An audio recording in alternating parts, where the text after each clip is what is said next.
Welcome to week 4, module 4 of the Summer of You series. The theme this week is all about reconnecting to yourself, your authentic self, discovering what is the truest version of you. I feel like this is what I've been exploring for myself for probably the past decade.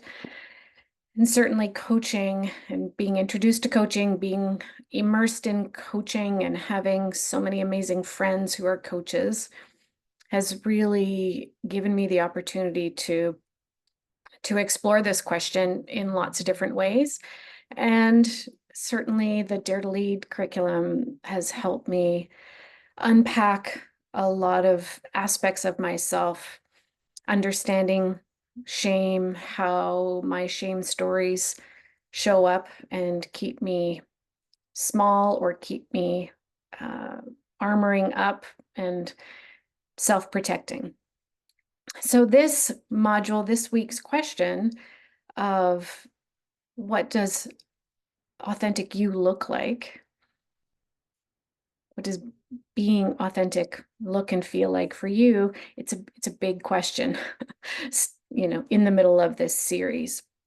But I wanted to share a book with you that I just plowed through, as you can see, over the past 2 weeks. So it's called On Our Best Behavior, The 7 Deadly Sins, The Price Women Pay to Be Good by Elise Lowen. I'll put a link to this in the worksheet for this module. I think every woman should read this book. I want my daughter to read this book. Every woman needs to read this book because it really helped me see how we've been programmed by society, just societal expectations of serving the world, of being good, not upsetting people, not disrupting things, not challenging things, taking care of everybody else before we take care of ourselves. All of the 7 deadly sins, which are too many for this one video.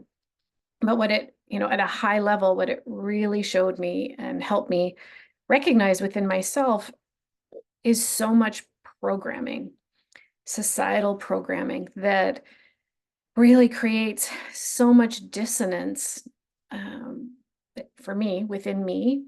I imagine for you as well. And so just experiencing this book to be able to pull apart, who am I versus who does everybody else want me to be? And how can I be more aware and mindful of the choices that I want to make around my identity, my beliefs, my values, and how I want to show up in the world. So this book has cracked me open. There'll be more to come on this. It's really helping me see a path of authenticity and a path of courage and a path of advocacy for women that I am feeling really called to step into right now. So authenticity for me, I think, is going to be more truth-telling, more challenging status quo, more speaking my truths and sharing stories to help other women step into their authentic selves. Because I think when we're there, my sense is that from that place, we can do some very brave and bold things to help solve some complex problems in the world that are there, that need us to step into those conversations and bring our authentic selves forward. So this module is an opportunity for you to start to explore that question. What is the truest version of you? What are some beliefs or some programming that you want to let go of? What are some new beliefs about yourself that you want to anchor into? One of the examples of that happened for me when I went through coach training, so gosh, 12 years ago now, there was a belief that surfaced. We went through this exercise of identifying limiting beliefs. And the first pass through that activity, I was like, no, I don't think I have any limiting beliefs, which I just laugh at now. That's how new I was to this journey of self-discovery. And then one day in that, when you're doing mundane things, your subconscious surface. So I was like at a traffic light. I remember being in traffic and this thought bubble just kind of appeared. And the thought bubble, then the belief was, you are selfish. And I realized that I had been carrying around that belief, embedded that into my identity, that I was a selfish person. And that belief, came from places that these beliefs usually come from childhood, being labeled selfish. I think I was an independent teenager. So on the days that worked for my parents, they celebrated my independence. And on the days that didn't work for them, they labeled it selfish. So I have deeply held beliefs of I'm independent and I'm selfish. And I've carried that around in my adult life. And at that traffic light, when that thought bubble kind of appeared as a conscious awareness, I was like, oh, that's a belief I hold about myself. But is that actually true? And so I was able to look at that belief and interrogate it, challenge it, sit with it, ask my family, my husband for some feedback around that.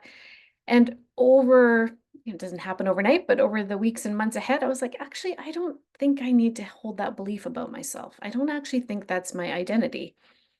But every time, when I had young kids, every time I went for a nap or needed to do something for myself, the soundtrack was, well, of course you do. You're a selfish person. So letting that soundtrack go and really working to create a new belief, which is that I need rest and that's okay. Just as simple as that, just allowed me to take naps or take time for myself without that belief hanging over my head and heart that I was a selfish person. So you may, as you sit with this, what beliefs do I hold about myself? And as you look at them, you can question them. You can ask for feedback around them if you like. But we're programmed with some beliefs that are not actually true about us.